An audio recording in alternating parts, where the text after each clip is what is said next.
ವಿಶ್ವಭಾರತಿ ಚಾನೆಲ್ನ ಎಲ್ಲ ವೀಕ್ಷಕರಿಗೆ ಸಬ್ಸ್ಕ್ರೈಬರ್ಸ್ಗೆ ನಮಸ್ಕಾರ. ಬೆಂಗಳೂರಿನ ಯಲಹಂಕ ಉಪನಗರ ಮಾತೃ ಬಡಾವಣೆಯ ಶಿರಡಿ ಸಾಯಿ ಮಂದಿರ ಶ್ರದ್ಧಾಭಕ್ತಿಗಳ ದಿವ್ಯ ಮಂದಿರ. 3 ದಶಕಗಳ ಭಕ್ತರ ಬೇಡಿಕೆಯಂತೆ 3 ಅಂತಸ್ತಿನ ಹೊಸ ಕಟ್ಟಡ ಹಳೆಯ ದೇವಸ್ಥಾನದ ಜಾಗದಲ್ಲೇ 3 ಕೋಟಿ ವೆಚ್ಚದಲ್ಲಿ ತಲೆ ಎತ್ತಾ ಇದೆ. ಇದರ ಅಂಗವಾಗಿ ಮೇ 6 ಮತ್ತು 7ರಂದು ಅಂದರೆ ಬುಧವಾರ ಮತ್ತು ಗುರುವಾರ 2 ದಿನ ಶಿರಡಿ ಸಾಯಿ ಭಗವಾನ್ ವಿಗ್ರಹವನ್ನು ಹೊಸ ಸ್ಥಳಕ್ಕೆ ಸ್ಥಳಾಂತರಿಸಿ ವಿಶೇಷ ಪೂಜಾ ಕಾರ್ಯಗಳನ್ನು ನೆರವೇರಿಸಲಾಯಿತು. ಅಗ್ನಿಕುಂಡ ಹಾಕಿ ವಿಧಿವಿಧಾನಗಳ ಮೂಲಕ ಬುಧವಾರ ಮತ್ತು ಗುರುವಾರ 2 ದಿನಗಳ ಕಾಲ ವಿಶೇಷ ಪೂಜಾ ಕೈಂಕರ್ಯಗಳು ನೆರವೇರಿದವು. ಈ ಪೂಜಾ ಕಾರ್ಯದಲ್ಲಿ ಸಾವಿರಾರು ಜನ ಭಾಗಿಯಾಗಿದ್ದರು. ಹೊಸ ಕಟ್ಟಡ ನಿರ್ಮಾಣಕ್ಕೆ ನೆರವಾಗಲು ಆಡಳಿತ ಮಂಡಳಿ ಭಕ್ತ ಮಹಾಶಯರಲ್ಲಿ ಬೇಡಿಕೆ ಇಟ್ಟಿದೆ. ಭಕ್ತರು ಹೆಚ್ಚಿನ ಸಂಖ್ಯೆಯಲ್ಲಿ ಹಣ ರೂಪದಲ್ಲಾದರೂ ಸರಿ, ವಸ್ತು ರೂಪದಲ್ಲಾದರೂ ಸರಿ ದೇವಸ್ಥಾನದ ನಿರ್ಮಾಣಕ್ಕೆ ಕೈ ಜೋಡಿಸಿ ಎಂಬುದು ಆಡಳಿತ ಮಂಡಳಿಯ ಕೋರಿಕೆ. ಈ ಹಿನ್ನೆಲೆಯಲ್ಲಿ ಭಕ್ತರು ಇತ್ತ ಗಮನ ಹರಿಸಿ ದೇವರ ಕಾರ್ಯಕ್ಕೆ ಕೈ ಜೋಡಿಸಿ. ನಾವೆಲ್ಲರೂ ಅವ್ರ ಸೇವಕರು, ಅವರೇ ಮಾಡ್ಕೊಳ್ತಾ ಇದ್ದಾರೆ ಎಲ್ಲ. ನಾವು ಅಲ್ಲಿ ನಿಲ್ಲಿಸ್ಕೊಂಡು ಜಸ್ಟ್ ಸಹಾಯ ಮಾಡ್ತಾಯಿದ್ದೀವಿ ಅಷ್ಟೇ. ತುಂಬ ಇಂಪ್ರೂವ್ ಆಗ್ತಾ ಇದೆ ಮೊದಲಿಂದ. ಇವಾಗ ದೊಡ್ಡದು ಮಾಡ್ತಾ ಇದ್ದಾರೆ. ಓಕೆ, ಎಲ್ಲ ಸಂತೋಷ. ಎಲ್ಲರೂ ಸೇರಿಕೊಂಡು ಮಾಡಬೇಕಿದ್ವಲ್ಲ, ಒಬ್ಬರ ಕೆಲಸ ಇಲ್ಲ. ಆವತ್ತೂ ಎಲ್ಲರೂ ಸೇರಿದ್ರು, ಇವತ್ತೂ ಇನ್ನೂ ಜಾಸ್ತಿ ಬಂದು ಎಲ್ಲರೂ ಕೊಡಬೇಕಾಗಿದೆ ಇದು ಮಾಡಲಿಕ್ಕೆ. ಓಕೆ, ಎಲ್ಲರ ಸಹಕಾರ ಇರಬೇಕು ಸರ್. ಖಂಡಿತವಾಗಿ ಈ ಒಂದು ಸಮಾಜದಲ್ಲಿ ಭಕ್ತಿ ಪ್ರಜ್ಞೆ ಜಾಗೃತವಾಗ್ತಾ ಇದೆ. ಇಲ್ಲೇ ಅಲ್ಲ, ಇಡೀ ಭಾರತ ದೇಶಾದ್ಯಂತ ಈಗ ಹೊಸ ಯುಗ ಪ್ರಾರಂಭ ಆಗಿದೆ. ಅದರ ಪ್ರಯುಕ್ತ ಇಲ್ಲಿದ್ದಂಥ ಒಂದು ಚಿಕ್ಕ ಒಂದು ತಾತ್ಕಾಲಿಕವಾದಂಥ ಒಂದು ದೇವಸ್ಥಾನ ಸುಮಾರು 20 ವರ್ಷದ ಹಿಂದೆ ಇಲ್ಲಿ ಭಕ್ತಾದಿಗಳು ಸೇರಿ ಮಾಡಿರ್ತಕ್ಕಂಥದ್ದು. ಆವತ್ತಿನಿಂದ ಇವತ್ತಿನವರೆಗೆ ನಿರಂತರವಾಗಿ ತುಂಬ ಶ್ರದ್ಧಾ ಭಕ್ತಿಯಿಂದ ಈ ಒಂದು ಸಂಸ್ಥೆಯವರು, ಶಿರಡಿ ಸಾಯಿ ಸೇವಾ ಟ್ರಸ್ಟ್ನವರು ಪೂಜಾ ಕಾರ್ಯಗಳನ್ನು ತುಂಬ ಚೆನ್ನಾಗಿ ಶ್ರದ್ಧಾಭಕ್ತಿಯಿಂದ ನಡೆಸ್ಕೊಂಡು ಬರ್ತಾಯಿದ್ದಾರೆ. ಇಲ್ಲಿ ನಿಜ ಹೇಳಬೇಕಂದ್ರೆ ಪ್ರತಿ ಗುರುವಾರ ಸುಮಾರು 3,000 to 4,000 ಜನ ಭಕ್ತಾದಿಗಳು ಪ್ರತಿ ಗುರುವಾರ ಇಲ್ಲಿ ಸ್ವಾಮಿಯ ದರ್ಶನಕ್ಕೆ ಸೇವೆಗೆ ಬರ್ತಾರೆ. ಇಲ್ಲಿ ಅನ್ನದಾನದ ವ್ಯವಸ್ಥೆ ಗುರುವಾರ ಆಗ್ತಾಯಿದೆ. ಹಾಗೆ ಇನ್ನು ಭಕ್ತಾದಿಗಳ ಒಂದು ಒತ್ತಾಯದ ಮೇರೆಗೆ ಟ್ರಸ್ಟ್ನವರು ಇನ್ನೂ ದೊಡ್ಡದಾಗಿ ದೇವಾಲಯವನ್ನು ಕಟ್ಟಬೇಕು ಮತ್ತು ಇನ್ನೂ ತುಂಬ ವ್ಯವಸ್ಥಿತವಾಗಿ ಮಾಡಬೇಕು ಅನ್ನೋ ಉದ್ದೇಶ ಇಟ್ಕೊಂಡು ಸುಮಾರು ಒಂದು 3.5 ಕೋಟಿ ರೂಪಾಯಿನ ವೆಚ್ಚದಲ್ಲಿ, ಅಂದಾಜು ವೆಚ್ಚದಲ್ಲಿ ದೇವಸ್ಥಾನ ನಿರ್ಮಾಣೋದಕ್ಕೆ ಕೈ ಹಾಕಿದ್ದಾರೆ. ಇದಕ್ಕೆ ಆ ಸ್ವಾಮಿ ಶಕ್ತಿಯನ್ನು ಕೊಡಲಿ. ಎಲ್ಲ ಭಕ್ತಾದಿಗಳು, ದಾನಿಗಳು ಇದಕ್ಕೆ ಸಂಪೂರ್ಣವಾಗಿ ಹೃತ್ಪೂರ್ವಕವಾಗಿ ಇದಕ್ಕೆ ಸಹಕಾರ ಕೊಡಬೇಕು ಅಂತ ಹೇಳಿ ನಾನು ಪ್ರಾರ್ಥನೆ ಮಾಡ್ತೇನೆ. ಬಾಬಾ ಗುಡಿ ಸ್ಥಾಪನೆ ಮಾಡಿ ಕಾರ್ಯಕರ್ತರು, ನಮ್ಮ ಪದಾಧಿಕಾರಿಗಳ ಒಂದು ಶ್ರಮ ಇವತ್ತು ಈ ಲೆವೆಲ್ಗೆ ಬಂದಿದೆ ಅಂದರೆ ಬಾಬಾ ಈ ಕ್ಷೇತ್ರದಲ್ಲಿ ನೆಲೆಸಿದ್ದಾರೆ ಅಂತ ಇದೇ ಸಾಕ್ಷಿ. ಇವತ್ತು ನಿನ್ನೆ ದೇವರ ಒಂದು ಸಂಕಲ್ಪ ಆಗಿ ಇವತ್ತು ಪ್ರತಿಷ್ಠಾಪನೆ ಆಗಿದೆ.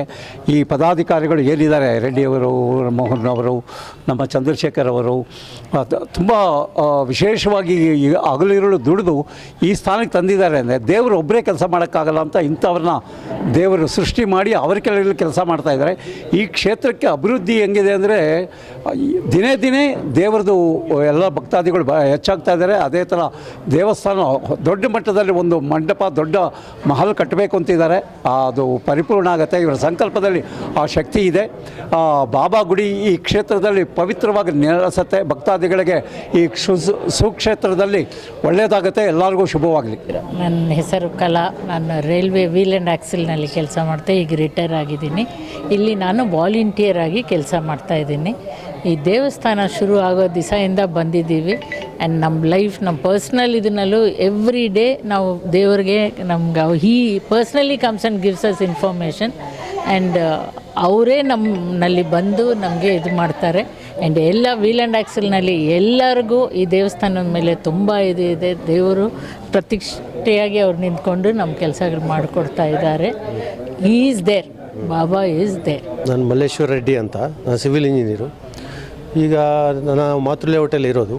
25 ವರ್ಷದ ಹಿಂದೆ ನಮ್ಮ ಮಾತೃ ಲೇಔಟಲ್ಲಿ ಈ ದೇವಸ್ಥಾನ 12ಗೆ 18 ಅಷ್ಟು ಮಾತ್ರ ಇತ್ತು. ಅದಾದಮೇಲೆ ನಮ್ಮ ಯಲಹಂಕ ಉಪನಗರದಲ್ಲಿ ಎಲ್ಲರ ಸಹಕಾರದಿಂದ ಆಮೇಲೆ ನಮ್ಮ ಶಾಸಕರು ಸಹ ಬಂದರೆ ಫಸ್ಟು ಇಲ್ಲಿ ಪೂಜೆ ಮಾಡಿಕೊಂಡೆ ಬೇರೆ ಕಡೆ ಹೋಗ್ತಾರೆ.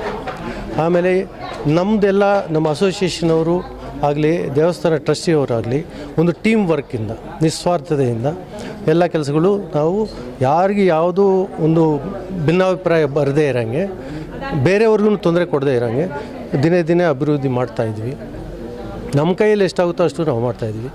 ಇಲ್ಲಿ ದೇವ್ರದ್ದು ವೈಬ್ರೇಷನ್ ಇದೆ, ಇಲ್ಲಿ ಒಂದು ಮಹಿಮೆ ಇರೋದರಿಂದ ಎಲ್ಲರೂ ಈವನ್ ನಾರ್ತ್ ಇಂಡಿಯನ್ಸು ಯಾರು ಬಂದರೂ ನಮ್ಮ ಯಲಹಂಕ ಉಪನಗರದಲ್ಲಿ ಎಲ್ಲರೂ ಇಲ್ಲಿ ಬಂದು ದೇವನ ಪೂಜೆ ಮಾಡ್ಕೊಂಡು ಹೋಗ್ತಾರೆ. ಇಲ್ಲಿ ಸುಮಾರು 23 ವರ್ಷಗಳಿಂದ ಎಷ್ಟೋ ಜನದ ಪರಿಶ್ರಮದಿಂದ ಈಗ ಒಂದು ಶುಭಗಳಿಗೆ ಬಂದಿದೆ. ಈಗ 23 ವರ್ಷದಿಂದ ಏನೋ ಟೆಂಪ್ರರಿಗೆ ನಾವು ದೇವಸ್ಥಾನ ನಡೆಸ್ತಾ ಇದ್ರು ಅಂದರೆ ಟೆಂಪ್ರರಿ ಶೆಡ್ ಇಟ್ಕೊಂಡು ಈಗ ಪರ್ಮನೆಂಟ್ ಸ್ಟ್ರಕ್ಚರ್ಗೆ ಒಂದು ದೇವರ ಕೃಪೆಯಿಂದ ಮತ್ತು ಎಷ್ಟೊಂದು ಜನ ಪರಿಶ್ರಮದಿಂದ ಇದು ಆಗ್ತಾಯಿದೆ. ಸೊ ಹಾಗಾಗಿ ಇಲ್ಲಿ ಒಂದು ಪಾಸಿಟಿವ್ ವೈಬ್ರೇಷನ್ ಇರೋದ್ರಿಂದ ಭಕ್ತಾದಿಗಳು ಮತ್ತು ನ್ಯೂ ಟೌನ್ ಏನು ನಿವಾಸಿಗಳು ಎಲ್ಲರೂ ಬಾಬಾ ಭಕ್ತರ ಒಂದು ಕೃಪೆಯಿಂದ ಇದು ಒಂದು ದೊಡ್ಡ ಸಂಸ್ಥೆಯಾಗಿ ಬೆಳೀತಾರೆ. ಇವತ್ತು ಬೆಳಗ್ಗೆ ನಾವು ಸುಮಾರು 4:45 ಗಂಟೆ, ಆ 4:45 ಗಂಟೆಗೆ ಸ್ವಾಮಿಯವರನ್ನು ನಾವು ನಮ್ಮ ವಾಲಂಟಿಯರ್ಸು ಇವರೆಲ್ಲ ಕರ್ಕೊಂಡೋಗಿ ಆ ಮೂರ್ತಿಯನ್ನು ಆ ಶಯ್ಯಾದಿವಾಸದಿಂದ ತೆಗೆದುಕೊಂಡು ಬಂದು ಇಲ್ಲಿ ಆ ಸ್ವಾಮಿಯ ಕೆಳಗಡೆ ಅದು ಕದಲದೇ ಇರತಕ್ಕಂಥ ರೀತಿಯಲ್ಲಿ ಏನು ಮಾಡಬೇಕೋ ನಮಗೇನು ಯಾರೋ ತಿಳಿಸ್ಕೊಟ್ಟಿದ್ರು. ಇದು ಬಾಳೆಹಣ್ಣು, ಬೆಲ್ಲ ಇಂಥದ್ದೆಲ್ಲ ಸೇರಿಸಿ ಅದನ್ನು ಮಾಡಿದರೆ ಭದ್ರವಾಗಿರುತ್ತೆ. ಇವತ್ತು ಶಾಸ್ತ್ರೋಕ್ತವಾಗಿ ನಮ್ಮ ಹಿಂದೂ ದೇವಾಲಯಗಳು ಎಷ್ಟು ವರ್ಷಗಳ ಹಿಂದೆ ಕಟ್ಟಿದ್ದಾರೆ, ಅಲ್ಲಾಡ್ತಾ ಇಲ್ಲ. ಯಾಕೆ ಅಂತಂದರೆ ಆ ಟೆಕ್ನಾಲಜಿ ಬಳಸಿದ್ದು ಆವತ್ತಿಗೆ ಅದೇ ಟೆಕ್ನಾಲಜಿಯಲ್ಲಿ ಸ್ವಾಮಿಯನ್ನು ಇವತ್ತು ಇಲ್ಲಿ ಸ್ಥಾಪನೆ ಮಾಡಿದ್ದೀವಿ. ಬೆಳಗಿನ ಇದು ಒಳ್ಳೆ ಮುಹೂರ್ತದಲ್ಲಿ, ಬ್ರಾಹ್ಮಿ ಮುಹೂರ್ತದಲ್ಲಿ. ಅದಾದ ನಂತರ ಅರ್ಚಕರು ಬಂದು ಏನು ಆಗಮ ರೀತಿ ಏನೇನು ವಿಧಿಗಳಿದೆ ಆ ವಿಧಿಗಳ ರೀತಿಯಲ್ಲಿ ಬೆಳಗ್ಗಿಂದ ಇಲ್ಲಿ ಹೋಮಾದಿಗಳನ್ನು ಮಾಡಿ ಅಭಿಷೇಕನೂ ಆಗಿದೆ.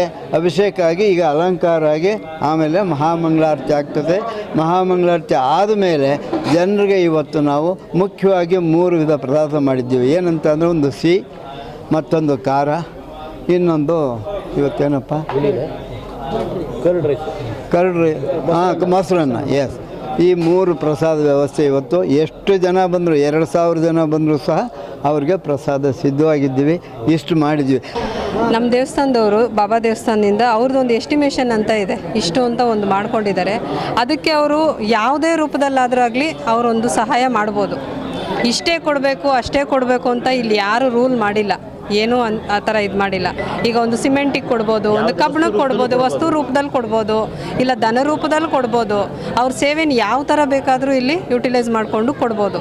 ಒಟ್ಟಿನಲ್ಲಿ ನಮಗೇನೆಂದರೆ ಆದಷ್ಟು ಶೀಘ್ರವಾಗಿ ನಾವು ಅಂದ್ಕೊಂಡಿರೋ ಥರ ಒಂದು ಭವ್ಯವಾದ ಬಾಬಾ ಮಂದಿರ ಇಲ್ಲಿ ಬರಬೇಕು ಅನ್ನೋದು ನಮ್ಮೆಲ್ಲರ ಕನಸು.